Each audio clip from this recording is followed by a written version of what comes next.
Okay, so this is what we've got so far with this, and we need to get it ready to go into Substance Painter so we can add some textures to it.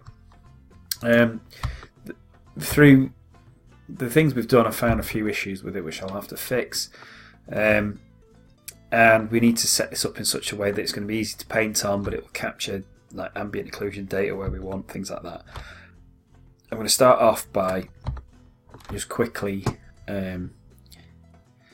fixing a couple of issues, and then we'll get back to the bit that's important, but I'll keep it all in just so you can see what I'm actually doing.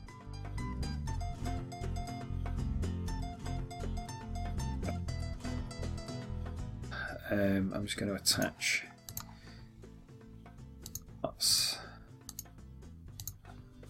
I'll put these all into one material as well, I think, because I need that to be the case later on anyway. So pull the material editor up. I'll just apply this material. Ship. This means that when it goes to Painter, if these are all on the same material, then they'll basically we'll just be writing everything to the same texture. Of different texture sets, which can be useful, but it can be quite annoying as well. Okay, so let me look at the UVs for this.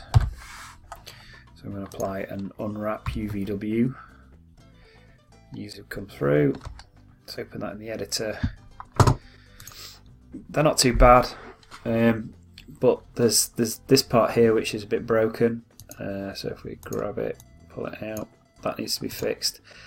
I think this piece, and definitely this piece, possibly this piece, could do with being straightened out. These are fairly straight, but these three pieces could do with being straight.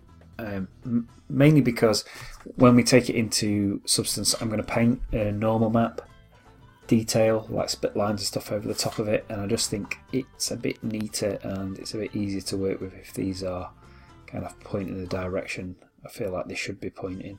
So let's deal with that. Okay, so first things first, I'll fix this. So if I just grab this edge here, get it off the element toggle, let's right click and do a stitch selected on that. Oops, to plan. How did that do that?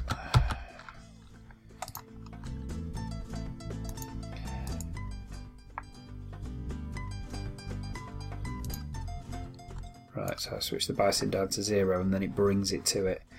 Okay, that's what we wanted, so that's that fixed. We've got some issues there where it's going over. I'll tell you what we could do with all of this, which might be useful, is to just do it. So I switch detach and avoid overlaps over, do a quick peel and all this stuff, and it should just relax it out. Yeah, and look, that's fixed that. No problem. Brilliant. Great. Okay, so all I've got to do now is get these back into here and just shuffle some of this stuff around. So I will crack on with that, and I'll come back to you once it's done. So I've made a bit of room for these to go in here, so all I'm going to do here is straighten these up. So if I grab the edge that I want to be starting point to get off there, grab an edge, so I want that to be the part that's straight. If I go up to here, align to edge, then I can straighten it up. Do the same there. Do the same there. Okay. Now I'm going to go back to this so I can start selecting all of the mesh at once. And I'm going to place this around this sort of area. This to go in kind of next to it if possible. So I have to move to make room.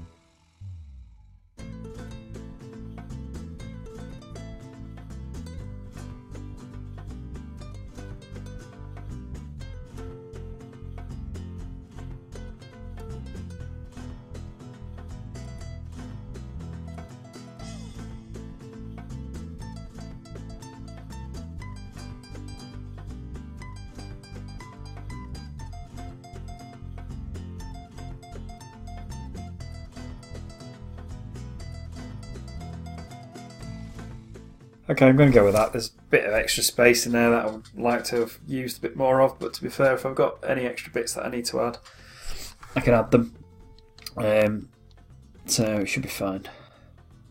Okay, so let's go back to this, and we need to fix some of the smoothing group stuff.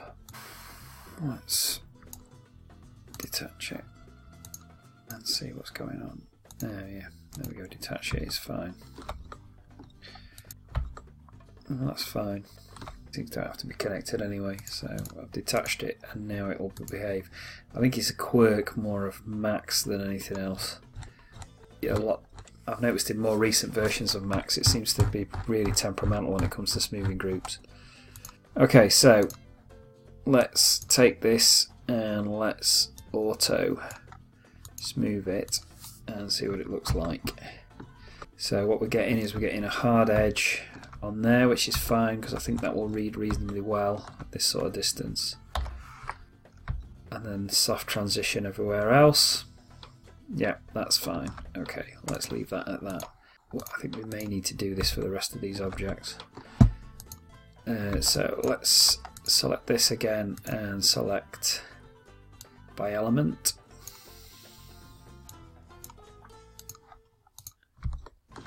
And detach this again. And then select it.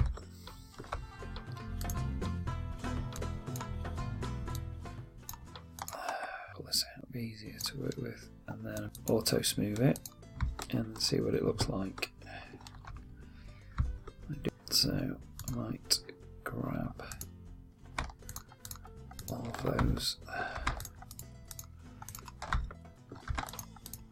I'll give them their own smoothing group.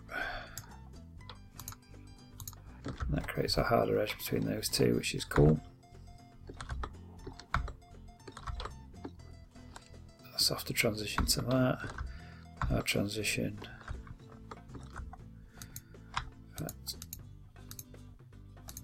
Hot loop. Do the same thing. So I'm changing that smoothing group. So because that's, if you don't know much about smoothing groups, that's a smoothing group of 5, that one's 1, and that one's 5. So because the smoothing group changes, it creates a hard edge. If I wanted those to all look like they were smooth together, if I change that to 5, essentially you'll get a soft transition. But it hasn't changed any polys or anything like that. What you can do is you can set your smoothing groups up so that they read, determine where an hard edge should be and where a softer transition should be. So that's fine for that one.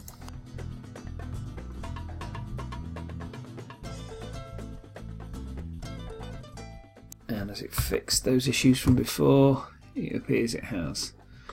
So the only thing that's outstanding on this one is I want to get rid of this edge, which I think we did earlier, but obviously it's come back. So if I select this one and this one, find out what the smoothing groups are. So this one is 2, this one is 1, so if I go to this one, switch this one to 1, then edge is gone.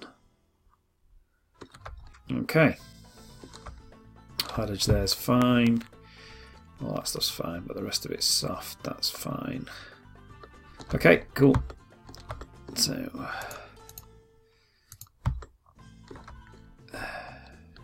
another thing I'm going to do is I'm just going to grab this and I'm going to move it, because when we take this thing through into Painter, one of the things it will do is it will create an ambient occlusion map, and an ambient occlusion map is basically will put self-shading into this object. Now if this wing is inside, is over the top of this, this will basically become black because it will be completely occluded, which in some cases would be fine, apart from we want this to move, like we want this to rotate. So if we rotate it and suddenly we can start seeing the black underneath, that's not going to look very good. So if we just leave it out of the way for now, and then when we come back to put the whole thing back together again, we'll just move it back into place. We should be able to work on putting some texture information onto this and this without it causing us any major problems. So yeah, I'm going to have to do what we did before with the other ones. So let's select it, detach it. I think it might be the importing it back in as an FBX does it. Detach. There we go. Oh yeah, look, suddenly it does things. Okay, so let's grab this element. Auto smooth. Select the ones we want.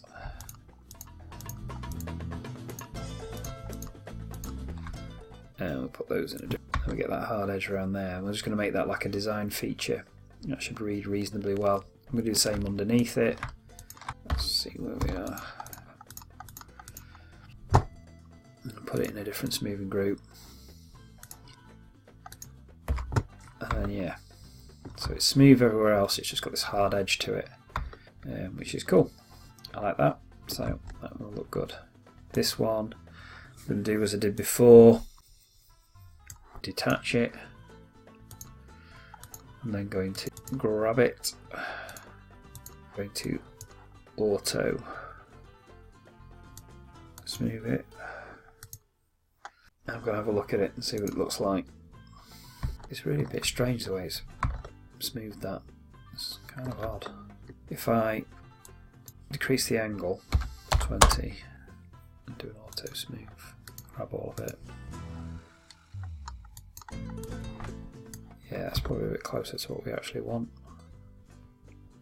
Something that's quite geometric looking. So I'll go with that. I quite like that. Okay. So that's our smoothing groups more or less done. Object's pretty much ready to go. The only thing I need to do is I need to make a duplicate of this. I'm going to use symmetry to do it. In fact, I need to do it of both those parts. So if I take this and then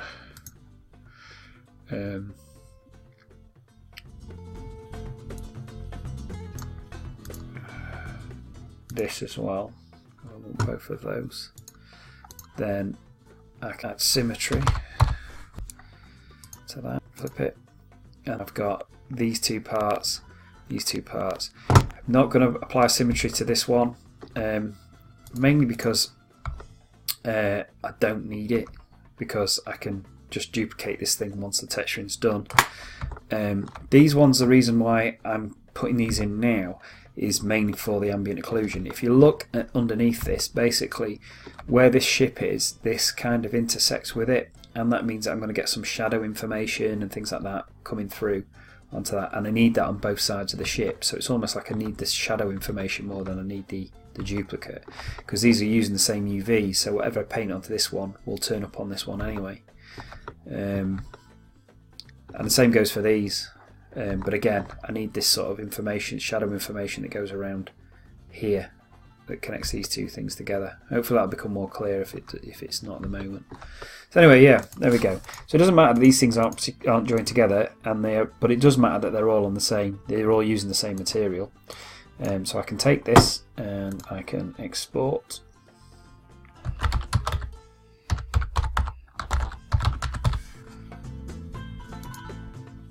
Save it as an FBX, can take my smoothing groups, and yeah, that's all fine. Hit OK. Okay, so this is Substance Painter. I'm going to go through some of the highlights of this in the next video. However, just to show you how to bring your file in, you can go to New, and it will ask you for your mesh. So we're going to use the template. There's a bunch of different templates you can use. Like a Unity 5 one there. I'm just going to use a standard one, and then we'll kind of work back round into Unity, because this is kind of standard for lots of things. So PBR, metallic roughness, we'll go with that. None of this stuff really matters too much. DirectX is probably better for what we're doing. Pick my spaceship base, hit open, and I'm just going to hit OK, and here we go. There it is. We're in. Smoothing groups seem to have come through okay. Don't look too bad. Got some detail in the wing, things like that. So all I'm doing is holding Alt down. If your view doesn't look like this, all these can be moved around. You may have got this view, which is basically your 3D view, and then your 2D view.